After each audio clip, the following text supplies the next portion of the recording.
لو عايزة تكوني سعيدة في الدنيا والآخرة البسي الحجاب. السلام عليكم، ازيكم؟ اهلا بيكم في ليه الحجاب. والنهاردة هنتكلم عن السبب الخامس اللي يخليكي تلبسي الحجاب. سبب رقم 5، السبب الخامس اللي يخليكي تلبسي الحجاب هي المشاكل والبلاءات الكتير اللي في حياتك. لو حياتك فيها مشاكل وبلاءات كتير، او بتحسي بضيق كتير، او بتحسي ان الدنيا ليه مقفلة في وشك، او في طرق كتير مسدودة قدامك، في مشاكل في الصحة، مشاكل في الشغل، مشاكل في الرزق، مشاكل في الزواج، مشاكل كتير، فانتي محتاجة تتحجبي. علاقة غريبة قوي صح؟ ايه علاقة ده بالحجاب؟ بس مش غريبة ولا حاجة. الذنوب سبب رئيسي في المشاكل والبلاءات. كل ما يحصل لنا مشكلة نقول انا محسود، انا في حد باصص لي في حياتي. ما فكرناش خالص ان المشاكل دي كتير جدا بيكون سببها احنا.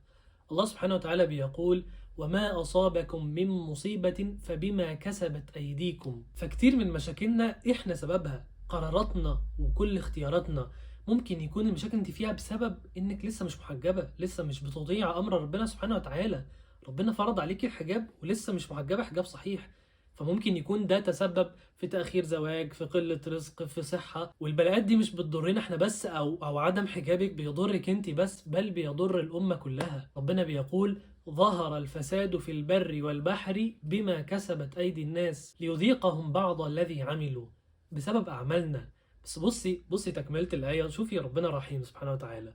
تكملة الآية ربنا بيقول: لعلهم يرجعون. يعني البلاءات اللي بتحصل لك في حياتك دي تذكرة وموعظة ليكي علشان ترجعي. تذكري ربنا سبحانه وتعالى، وتذكري أوامره ليكي، وإن إحنا عايشين في الدنيا هنا لسبب.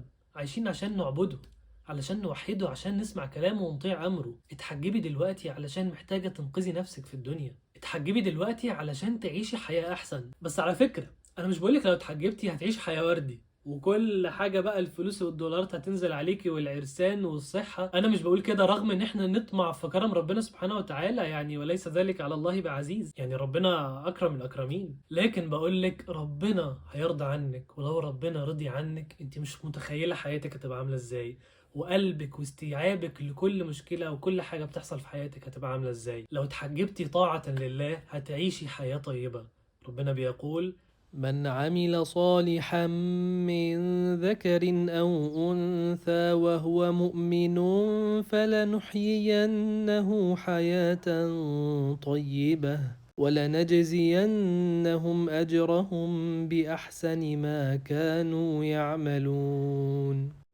الحياة الطيبة مش فلوس وجواز وسفر وكل الكلام ده. الحياة الطيبة في الرضا. ياما بنشوف ناس أغنياء ومعاهم الدنيا وفلوس وكل حاجة، لكن قلبهم مفيش، فاضي. فتحجبي عشان ربنا يرضى عنك ويرضيكي في الدنيا وفي الآخرة. بس كده. لو عندك أي سؤال سيبيه تحت في الكومنتات، ويا إما هرد عليكي، يا إما لو عايزة السؤال يكون برايفت مش عام سيبي كومنت عندي سؤال، وحد من فريقنا هتتواصل معاكي وتبعت لك ان شاء الله. او لو عايزه تخشي سبورت جروب على تيليجرام، جروب فيه بنات لسه متحجبه جديد او عايزه تحجب، وبنتكلم فيه عن الحجاب، وهيكون فيه بنات كتير تساعدك هناك. فبرضه سيبي كومنت، حد من فريقنا هتبعت لك وهتدخلك ان شاء الله. بس كده. ما تنسوش تعملوا سبسكرايب لو بتتفرجوا على يوتيوب، لايك على فيسبوك، وفولو على انستجرام، وما تنسوش تعملوا شير وتشاركوا الفيديو مع احبابكم. واشوفكم في السبب السادس في ليه الحجاب. سلام.